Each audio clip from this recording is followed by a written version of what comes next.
Students, we are going to discuss the topic set theory from 9th standard algebra. Now let us see what do you mean by sets first. The collection of well-defined objects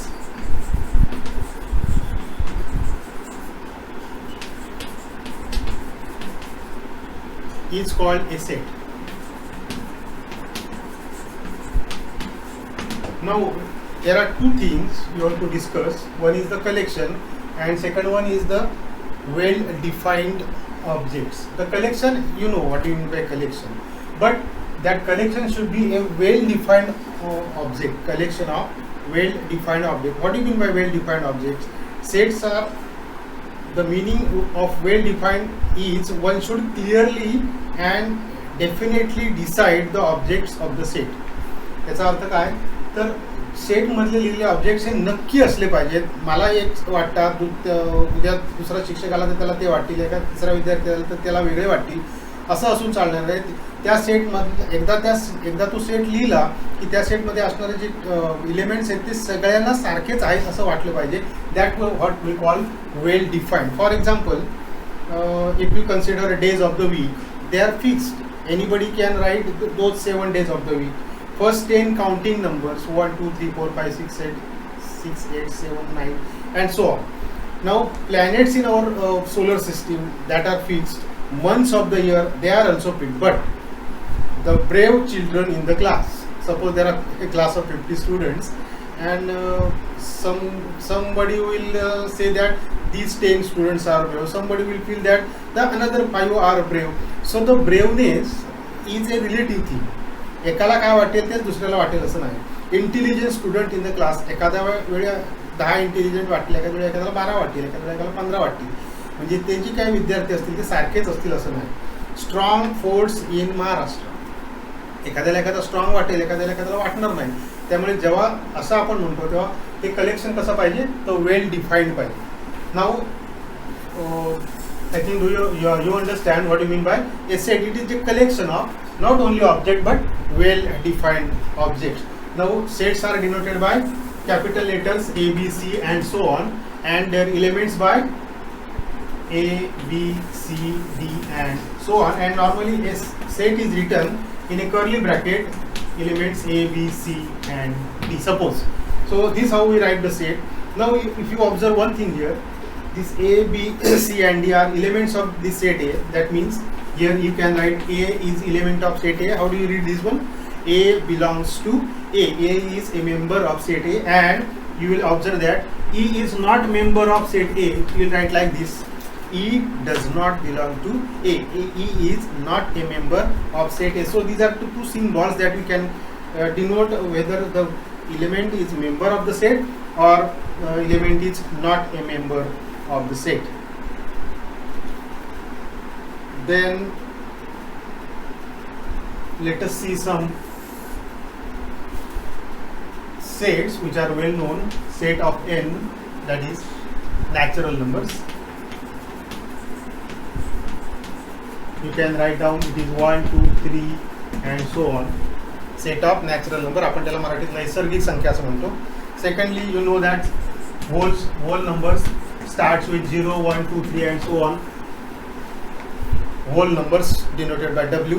Then set of integers, it is -3, -2, -1, 0, 1, 2 and so on.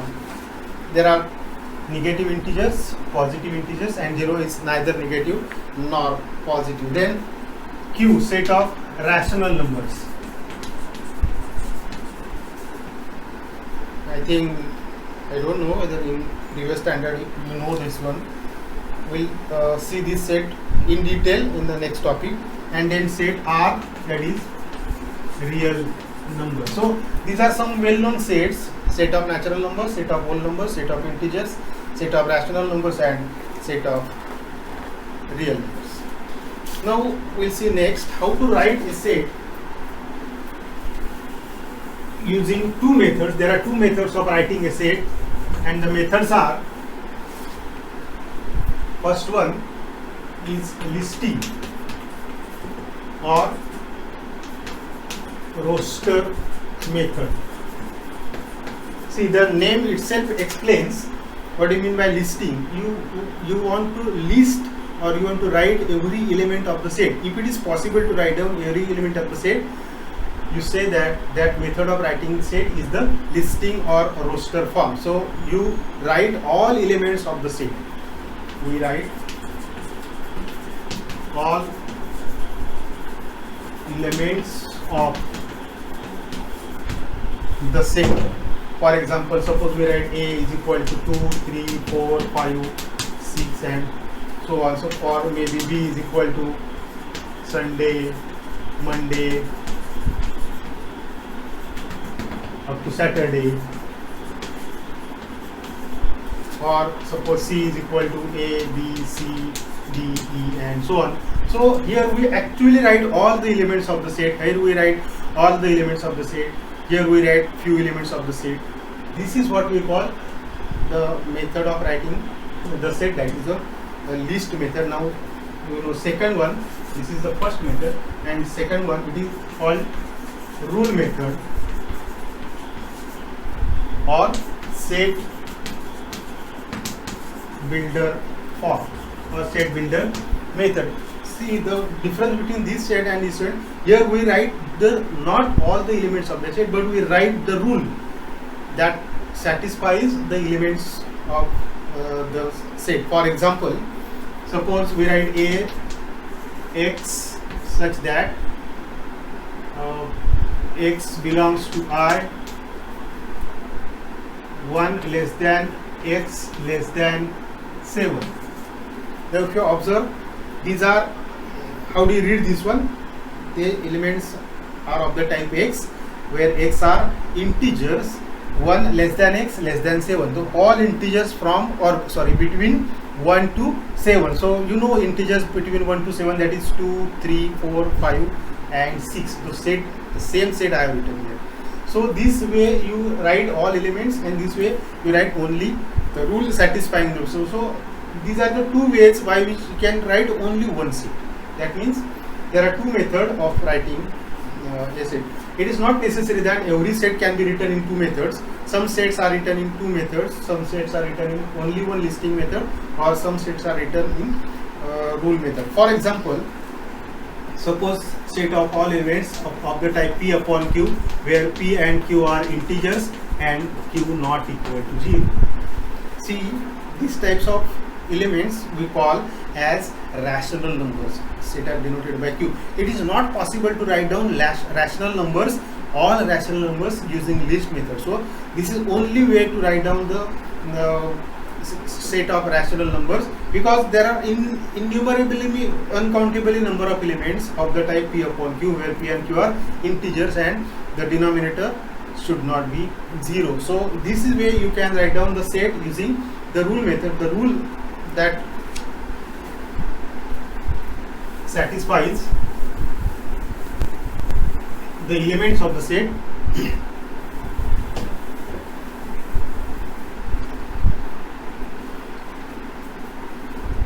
Now there are some examples given in your book on page number 3. You try to solve those examples, and if there are some problems you can ask later on. Now suppose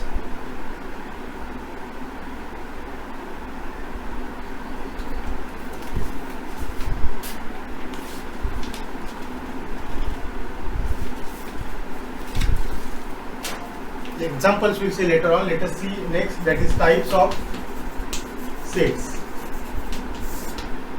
First one, singleton set. Now if you observe the name of the set, it is itself explains that it is single. That means the set containing only one element, or set containing only single element, that is called a set. So set containing only one element. For example, if you write a, suppose set A, all x belongs to n such that 1 less than x less than 3. I have written many things, but it contains only one element. Which is that element? that element is only 2, so it contains only one element, so it is called the singleton set. You can write down one more set, capital city of India or capital city of Maharashtra contains only one element, so that's why these types of sets are called singleton set. Now we'll see secondly empty or null set. Now the name itself explains the set having no element, or set containing no element is called empty set. Now it is denoted by only a empty bracket or a symbol called as phi. So you can write a set, but if there are no elements, then you can say that this is a empty set. For example, suppose C is a set x belongs to n such that 1 less than x less than 2. I have written a set, but there are no elements in the set because there are no natural numbers between 1 and 2. So though I have written the set, actually it is the empty set. So this how we say that the set is empty, or the first one you have seen, the singleton set. Thirdly, we want to see finite set. Again, the word finite means if the set is a null set or number of elements are limited. So the main thing is number of elements are limited or countable. So if you able to count the elements of the set or they are limited elements, then that type of set is called a finite set. If the set is finite, it is possible to count the elements. There are 10 elements, there are 15 elements, there are 100 elements, there are 1000 elements, but they are countable. See, it is very easy to write down examples of these sets. Those natural numbers, integers, those are not countable because they are the elements in that set are many, you cannot count them. Then infinite. Now naturally the finite will be number of elements are limited and countable. We'll reverse that one. The elements in the set, if they are unlimited or uncountable,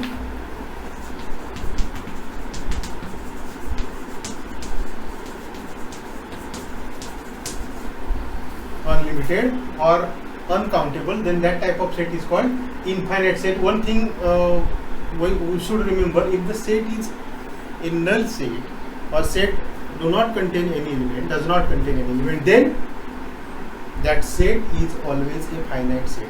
So a null set is always finite set, remember that. So now you can write down many examples for these infinite set, set of natural numbers, set of whole numbers, set of integers, set of irrational numbers, set of real numbers. All these are examples of infinite sets.